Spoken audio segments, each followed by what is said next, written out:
Welcome back.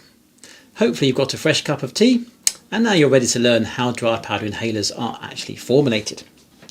There are two main formulation strategies for dry powder inhalers. When you come to do the exam for this course later on, a common question that I ask is, what are the two formulation strategies for dry powder inhalers? And they are the two that we're going to talk about now.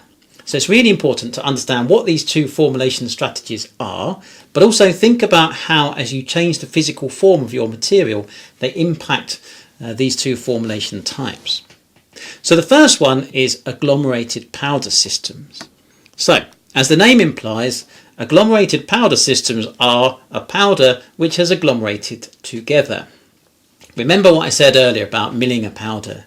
It makes a material which is either cohesive or adhesive. And I said cohesion means like particles sticking together. So in this case, we want to agglomerate our powder to make larger particles, and we take advantage of the fact that the powder itself is cohesive when it comes out of the mill. And we allow the powder particles to clump together. Now you might say to me, hang on a minute, you said it was really important the particle size of the powder for inhalation is below 5 microns. Why would we allow the material to clump together? Surely that would just impact the back of the throat when the patient breathes in. And it's a good question. The answer is you probably haven't tried to handle a milled powder. But as I've alluded to a number of times, they are really difficult to handle. They want to stick to themselves or they want to stick to anything else. There have been a number of occasions when I've been sent milled powders by people to do some sort of amorphous content testing, and as I try and put the spatula through the powder to weigh it out into my instrument, the powder itself just sticks to the spatula. Or worse, it sticks to the glass or anything, sticks to anything except the balance that I'm trying to weigh the powder out on. So they're very cohesive, very sticky, and they're very difficult to handle. If you're making an individual dry powder inhaler, it's probably not a problem. But if you're a company making hundreds of thousands of dry powder inhalers, you're dealing with tons of material that's been milled, and therefore it's a real problem that it wants to stick to everything. So what we do is we allow the powder particles to coalesce and clump together. What that means is we end up with much larger particles, but they are loose agglomerations of smaller powder particles. And because they've stuck to themselves, they've made slightly larger powder particles. They're a lot easier to handle. All of that pent up energy, they want to stick together, they've stuck to themselves, and so they're a lot less likely to stick to anything else. They flow a lot better and they can be dispensed into products a lot better. So on the screen in front of you, you can see we start with powder particles that have come out from the mill and they're all separated, and we allow them to coalesce to form larger clumps, which is shown in the middle of the screen. It's those clumps which are put into the device and which the patient will ultimately breathe in.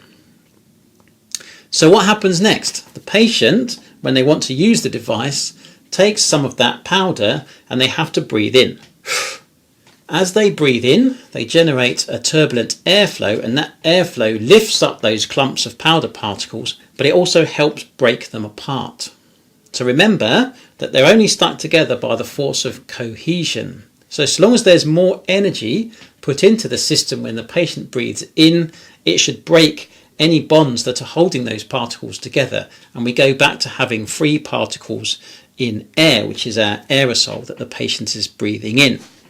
So on the right hand side, you can see what can happen after the patient has breathed in. Some of the particles have remained clumped together, but some of the particles have broken off those clumps and can be breathed in. Now I said earlier that for a commercial dry powder inhaler formulation, you might get say 20 or 25% of the dose that you think you're going to get actually into the lung. And this is the reason why. In the formulation itself, the drug particles have clumped together to form these rather large aggregates, and the patient has to be able to break those apart in order to get them into the lung. If the patient breathed in really gently, then what they're going to do is inhale these large clumps of particles, and they are going to impact the back of the throat, and so the patient's going to get no drug into the lung. The harder they breathe in, the more they manage to break the clumps apart and the higher proportion of drug gets into their lung. So as shown on the screen, there's a circle around the free drug particles. Those are the drug particles which should get into the lung because they've been milled to be around about 5 microns and now they're separated in the airflow. So they should go into the lung. Any powder particles which remain in clumps are going to impact the back of the throat and be swallowed. So we have a special name for that. It's called FPF or FPD. It doesn't really matter. FPF stands for fine particle fraction. FPD is fine particle distribution, but I use FPF. So FPF is fine particle fraction. And essentially it's the fraction of the total amount of powder which the patient is actually breathing into their lung. If the FPF was 1, because it's a fraction, remember, it would mean that all of the powder particles are separated when the patient breathed in, so 100% of the drug would get into the lung. But the reality of the situation is the FPF is probably going to be around 0.2, 0.25, 20 to 25%. And so a lot of what the patient breathes in is going to be swallowed. Okay. Now, I've said numerous times that one of the really key things of this lecture is to understand how physical form impacts the performance of a dry powder inhaler. So though we haven't got that far yet, on the screen is one of the really key things to understand, which is that if we mill the powder and we make it very energetic, then when it clumps together to form these cohesive units, the force of cohesion is going to be very high. What that means is when the patient breathes in, they have to put a lot of energy into their breath to break those powder particles apart because they're sticking together quite strongly.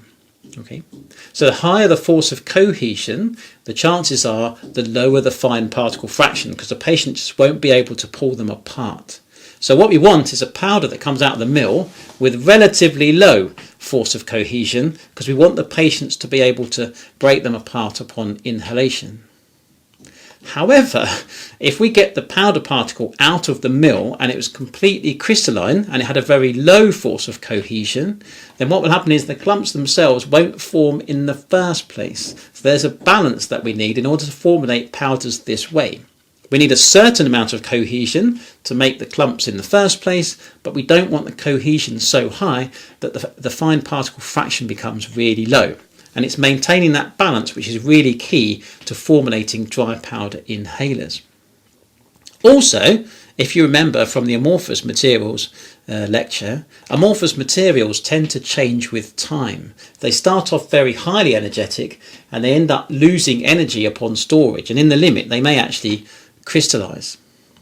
So I hope you can see that if we mill a powder and it's highly energetic, highly amorphous when it comes out of the mill, the chances are it have quite a high force of cohesion. But as it relaxes over time, the force of cohesion is going to drop. And that has a consequence for how the fine particle fraction is going to change and how the dry powder inhaler itself performs with time. Okay. So there's a really key concept to try and understand is we have to understand what the physical form of the powder particles is because it's going to impact cohesion, and cohesion impacts how the dry powder inhaler itself is going to work. Are there products on the market that are formulated in this way? And the answer is yes. They tend to be AstraZeneca products. So AstraZeneca makes a lot of inhalable devices, and they tend to use the agglomerated powder system when they do that. So 2 examples on the screen in front of you, turbuhaler devices, Pulmicort and Bricanyl. Bricanyl contains terbutaline sulfate, Pulmicort contains budesonide. The key advantage from the point of view of formulation here is that obviously by clumping the drug together to make your large particles, you don't need to add any other excipients. So it's an excipient-free formulation.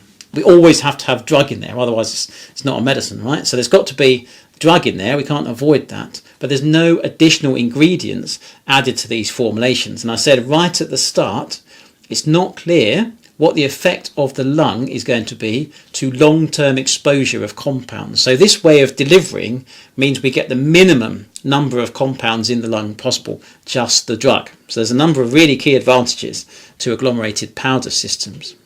Now, there are some downsides. One actually is that because there is no excipient, it's all drug, Really, it tends to be used for relatively high dose drug systems, and I'm sure you're aware, but some inhalable drugs, especially for local delivery of the lung, are really low dose. It's not really good for low dose drugs because we'd have too little powder to be breathing in each time. So it does really work better for high doses of drugs. The other formulation strategy is called a carrier-based system. So if agglomerated powder is based on force of cohesion, it might come as no surprise to learn that a carrier-based system is based on the force of adhesion. So remember, as I said right at the start, adhesion means two dissimilar things binding together. So in this case, the principle is that the drug powders come out of the mill, the particle size is very small, and it's super cohesive and adhesive, and we can't formulate it directly. It's not, let's say it's not got the right properties for cohesion into particles. Maybe it's a low dose product or something like that. So we have to do something to try and get the powder to behave a bit better. And so what we do is we take large crystalline particles. They are nearly always made of lactose, because lactose is regarded as one of those things which is probably okay to get into your lung. So we take large crystalline lactose particles. So imagine this computer cover is my large crystalline lactose particle, and we mix the large particles with the milled drug. The drug particles, remember, are very adhesive, and so when they mix, they will stick to the surface of the carrier with the force of adhesion. And so we end up with large lactose particles covered with really small drug particles, as shown on the screen in front. Red is the lactose particle and blue is the drug particles. So the consequence of that is that your really adhesive drug particles have now stuck to something, and so essentially we have a powder, the particle size of which is based on the lactose, not on the drug. And the lactose is much larger, so it's a much easier powder to formulate. It behaves itself. So what is put into the dry powder inhaler is what's shown on the left hand side of this screen, the lactose particle with the drug particles adhered onto it. How does this work in practice, I hear you ask? When the patient breathes in, it's very similar to what we saw just now. The patient dispenses the powder into the device, breathes in, and again the turbulent airflow needs to be able to separate drug particles from the surface of the lactose carrier. So as shown on the right hand side of this screen, where the particles have come off the lactose carrier, obviously they're then back to their original milled size and can go into the lung. Anything which is left on the lactose particle, however, is going to impact the back of the throat and be swallowed. So it's the same deal as before. The fine particle fraction is that fraction of drug particles that have been able to come off the lactose and can be breathed into the lung, and everything else gets swallowed. Same as before, the fine particle fraction for a commercial product is somewhere probably between 5 and 25%.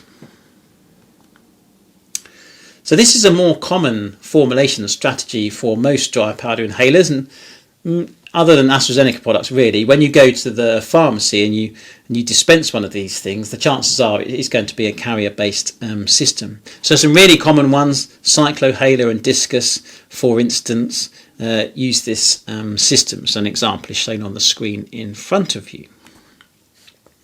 Unsurprisingly, since high dose products lend themselves better to agglomerated powders, low dose products lend themselves to this type of delivery because it's much easier to control a low dose, a low amount of the drug powder mixing with the lactose particles, and you get uniform coverage on the lactose particles, and it's much easier to dispense that to patients because you're dispensing a much larger volume, but the majority of it is a lactose particle.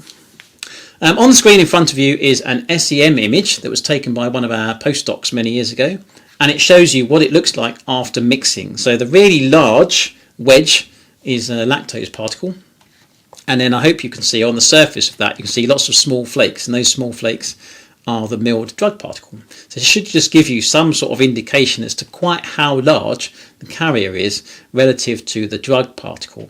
And as I've said many times, the patient needs to be able to breathe in with enough force they can separate the drug from the carrier just by inspirational effort. So what that means is there are a number of different types of system on the market. One thing I haven't said is that some devices do the metering for the patient. So metering means there's some part of the device which is taking powder from a reservoir and creating a dose. So most dry powder inhalers are multiple use. We don't want a situation where someone has to have a new inhaler 3 times a day. So the inhaler itself contains a number of doses, and the question is, how does the device itself actually release those doses? So the system can be metered, which means you have a big reservoir and there is some sort of chamber which is controlling how much is delivered each time, or it can be unit dose. So most systems are actually metered. Agglomerated powder systems are always metered, and that is the turbohaler that I showed you already. A carrier-based system, it can be metered, so that would be a clickhaler, but more often they are unit doses. And so I don't know if you've ever seen them, but they look a little bit like blister packs. So think about a dischaler, for instance. It's filled with a blister pack on a coil. Each one is a bit like a tablet packaging. You've got the powder in the blister pack and it's foil sealed on a roll. And so the way that you use that is that the device punctures the foil, so you've got drug powder in a blister pack, and then the patient breathes that in. And again, that can be a single dose or multiple doses, so cyclohaler and discus. So if you look at the device and it's got one of those names on, clickhaler, cyclohaler, discus or turbohaler, it's actually telling you something about how that device is actually working. Now, that's the basic formulation strategies covered. There are only 2, agglomerated powder and carrier-based systems. One is based on cohesion and one is based on adhesion. So the only thing we haven't covered is what is adhesion and cohesion? Where does it come from? And how does physical form affect it? Because if you understand that relationship, you can start to understand how changing physical form affects the way that the dry powder inhaler is working. So that's what we're going to do after another break.